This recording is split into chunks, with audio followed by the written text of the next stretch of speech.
The Freljord is a harsh land located to the north of Runeterra, neighbouring both Demacia and Noxus on the southern and eastern sides, respectively. The land itself is carved up into a series of fjords, which are essentially very deep valleys, and is covered in a thick layer of snow for the vast majority of the year.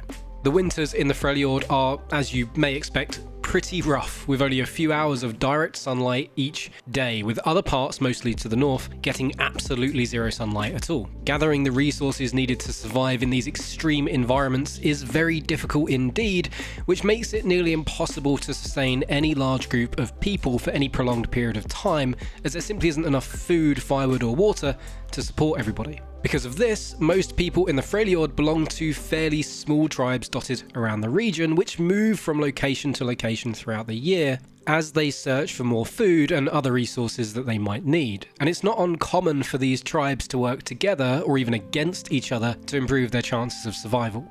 This life of constant battle, both against nature and the other tribes, has made the people of the Freljord incredibly tough, and many Freljordians display their battle scars with pride as they're viewed as a sign of strength, courage and experience by others who lay eyes on them. Some of the older Freljordians even use the term unscarred as a form of insult to suggest that someone is inexperienced or weak because they haven't gone out and earned their scars or earned their place. And it's only when you come back with a rather large scar that you demonstrate that you are a worthy member of the tribe, almost like a rite of passage type thing. Now, of all the tribes in the region, of which there are very, very many, there are only 4 main ones that we really need to talk about.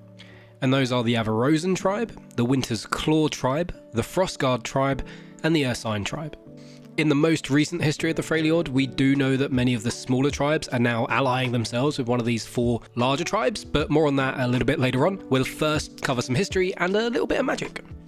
The history of the Freljord is relatively unknown to most of the people who live there. Much of their history is passed down through songs or stories, and what little written record that did exist of Freljordian history has been surgically destroyed by the Frostguard tribe in the north, the reasons for which I'll get into in a little while. Many of these stories, though, speak of several demigods that were involved in the creation of the Freljord, although no one really knows for sure if the stories are true. Some of the stories claim that the fjords were created when the Volibear and a magma serpent named Rond went into battle with each other, whilst others say that Orn, in his younger days, wrestled the very earth itself as it was the only adversary that could give him a decent challenge. The events of these stories took place many thousands of years ago, before the modern day, so chances are there's some embellishment to these stories we just don't know. What we do know is that the demigods are spiritual creatures that manifest as animals, and they treat each other as siblings, at least they did in the beginning. Some of the more notable demigods in the Freljord that we know about are the Volibear, Anivia,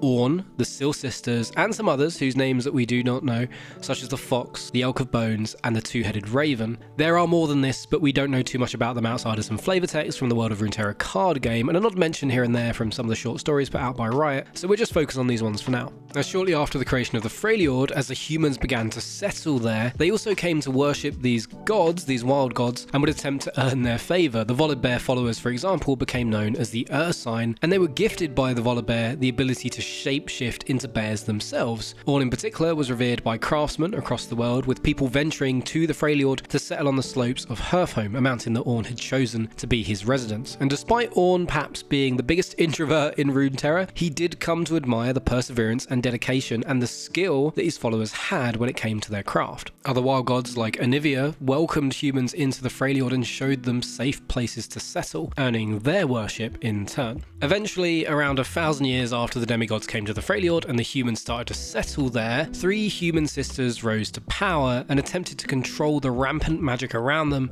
with the goal of conquering the entire Freljordian region. One of the sisters, Lysandra, sought to control the wild and natural magic found in the world, which angered the Volibear, one of the many demigods living in the Freljord at the time. Volibear felt that Lysandra and her sisters were overstepping and that they were attempting to steal the power of the demigods for themselves. In response to this perceived threat, and whether that threat was real or not is up for debate, Volibear journeyed to Hearthhome to demand that his brother, Orn, create weapons and armor for him and his followers so they could destroy the three sisters. Now, one thing to remember here is that magic was everywhere on Runeterra at this time, and Lysandra was an expert at harnessing that natural magic. So even though she was just a human mage, her power level was inflated quite a lot because there was just so much natural magic in the world that she could harness. Now, luckily for Lysandra, Ornn had long disapproved of what Volibear had been doing with his followers and so refused to create any weapons for them. The Volibear did not take this well, and a fight broke out between the two of them at the peak of Hearthhome Mountain. The fight could supposedly be seen 10 horizons away and lasted for anywhere between 1 night and 8 days. We've got different accounts that say different things, but what we do know for sure is that every single one of the human crafters living on the slopes of Hearthhome that worshipped Ornn died during that battle. They were completely wiped out. Ornn, seeing this, was racked with grief, and he retreated into Hearthhome to bury himself in his work. Shortly after this fight with Ornn, the Volibear confronted Lysandra and her sisters in battle without the weapons and armor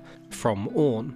And whilst Lysandra had mastered her power over the natural magics of the world and did put up a pretty good fight, she just wasn't strong enough to take down the Volibear, even without Ornn's weapons and armor. She and her sisters were just humans in the end. Lysandra was beaten. The Ursine had brought her sisters and their armies to the brink of destruction, and Volibear had made it all the way to Lysandra and taken a swipe at her face with his massive claws, which blinded her in an instant. She was desperate, and all she could see was the dark. In a last-ditch effort to defeat the Volibear, she reached out into that darkness and heard a twisted whisper offering her all the power that she needed. She struck a bargain with those whispers, and in doing so transformed herself, her sisters, and many of her allies into the first of the Iceborn. Lysandra survived the encounter with the Volibear and used her new powers granted by those dark voices to unite the Freljord, eventually defeating the Volibear and many of the other demigods in the region, allowing the three sisters to take control of the entire Freljord. But once that was done, it was time for Lysandra to uphold her side of the bargain with the Dark Voices, which was to prepare Runeterra for the arrival of the Void. Now, the order of events is a bit unclear here, and the detail doesn't paint a coherent picture, which I suppose is the point. These are stories passed down through generations and are, by design, unreliable and full of holes. But the best I can make out, though, is that the three sisters journeyed to Hearthhome and asked Ornn to dig a large trench to trap some dark creatures that had been stalking their tribes. Ornn had agreed to this, and he does build the trench for the three sisters, and once that trench was built, the three sisters once again venture to Hearthhome and ask Ornn to build a bridge across that giant trench so they can maintain travel in the region. That was a lie, however. The bridge was never needed for traversal, and it was instead meant to act as a prison bar of sorts for the creatures that they had trapped in the trench below, the ones that had been stalking them, so that they couldn't escape. Ornn built the bridge and left, although not before concluding that the 9 magic seals that Lysandra had weaved into the bridge, intended to strengthen it further, would eventually cause it to collapse. You can visit this trench and the bridge in League of Legends, as this is the Howling Abyss map that you play on in ARAM, and yeah, it's definitely seen better days. This bridge was built canonically about 9,000 years ago. But sometime after all of this, when Lysandra had made a bargain with the dark creatures of the Void and the bridge was created, Lysandra's 2 sisters, named Avarosa and Serilda, began to see the creatures now known as the Watchers for what they were: a threat to them and a threat to the world. Lysandra, sadly, did not agree, and a feud between the 3 sisters escalated into an all-out civil war known as the War of the 3 Sisters, with Lysandra on one side and her sisters on the other. Avarosa and Serilda marched their armies north towards Lysandra's seat of power and eventually met Lysandra's own forces at the Howling Abyss, and a large battle took place on the bridge that Ornn had built for them. As this battle waged on the bridge above, the Watchers began to materialize in the physical realm below, and in this moment, as the Watchers burst from the ground and began to take shape, Lysandra realized her mistake. These creatures could not be unleashed on Runeterra no matter the cost, and she immediately performed a ritual to entomb the Watchers in true ice as they were in the middle of materializing into the physical realm. She was successful, but only because she had sacrificed her sisters to empower the ritual. I personally like to think that the 3 sisters banded together in this moment and the sisters chose to sacrifice themselves, but the lore implies that Lysandra performed the ritual just mere moments after the Watchers began to materialize, so it's likely that Lysandra just sacrificed her sisters without their consent. Either way, the base of the abyss was now locked in true ice, and everything down there, including a noble race of Yetis and a young Yordle named Gnar, and of course the Watchers, were frozen in true ice. Despite this, the Watchers now had, at the very least, some partial level of control and influence over the physical realm for the first time, and they used this influence to create monsters of the void in the physical realm who could do their bidding. These creatures would become known as Voidborn, with Vel'Koz being one of the very first ones. They also used this power to slowly taint the true ice that is their tomb, eventually changing it into a far darker and corrupting material, which is now known in the modern day Runeterra as Dark Ice. Lysandra, with her sisters gone and the Watchers entombed in the Howling Abyss, decided to spend the rest of her days protecting the Freljord from the frozen horrors that she had locked away when she sacrificed her sisters. She went on to create the Frostguard from the remains of her tribe and sent them across the Freljord to destroy any written record related to her, her sisters, the Void, her dealings with Ornn, everything, in an attempt to keep the monsters a secret from anyone who would be foolish enough to try and free them. This was successful. Over time, Lysandra, her sisters, and the Watchers were forgotten, living on only in the odd Freljordian song or legend. And in the beginning, whilst Lysandra would sacrifice her own mind to the Watchers to keep them sated and asleep in the ice, they have been growing stronger and Ornn's bridge is growing weaker, so Lysandra has turned to sacrificing innocence to try and keep the Watchers asleep for as long as possible. Now the lore is a bit shaky here, but it implies that the average Freljordian doesn't know that Lysandra is alive, they don't even know who she is, or that she commands the Frostguard. But there are whispers that the Frostguard itself is a cruel and brutal tribe, driven to horrible acts in their service to the cult of the Three Sisters. These whispers are often put to rest when a Frostguard priest is around, however, because they bring wisdom, healing, and support to any tribe lucky enough to host one for a time, and they've saved many tribes from death. On the surface of things, these guys are all-round good people. As with most things in the Freljord, however, they are not as they seem. They are agents of Lysandra, just as the rest of the Frostguard are, tasked with finding and claiming any Iceborn so that they can be sacrificed to the Watchers. They are instrumental to Lysandra maintaining her hold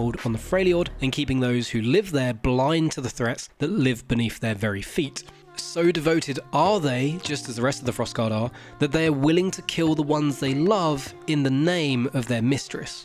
That brings us to the present day of Runeterra, and this video is already 5 pages long, which usually means it's far too long for YouTube to treat nicely, so I'll just leave it there and do a part 2 to look at the modern day, the reincarnation of Avarosa and Serelda, the alliance between Silas and the Wintersclaw, how the gods like Volibear are returning, how the Frostguard look after children, because they do, although as always there's a pretty sinister twist behind that, and a bunch more. The Song of Nunu game is also out tomorrow when I'm recording this, so there's going to be a bunch of new lore anyway that I'm going to want to include in part 2. So with that said, thank you all for watching. It's been an absolute pleasure to do another lore video, and as always, I'll see you next time. Thanks for watching. Goodbye.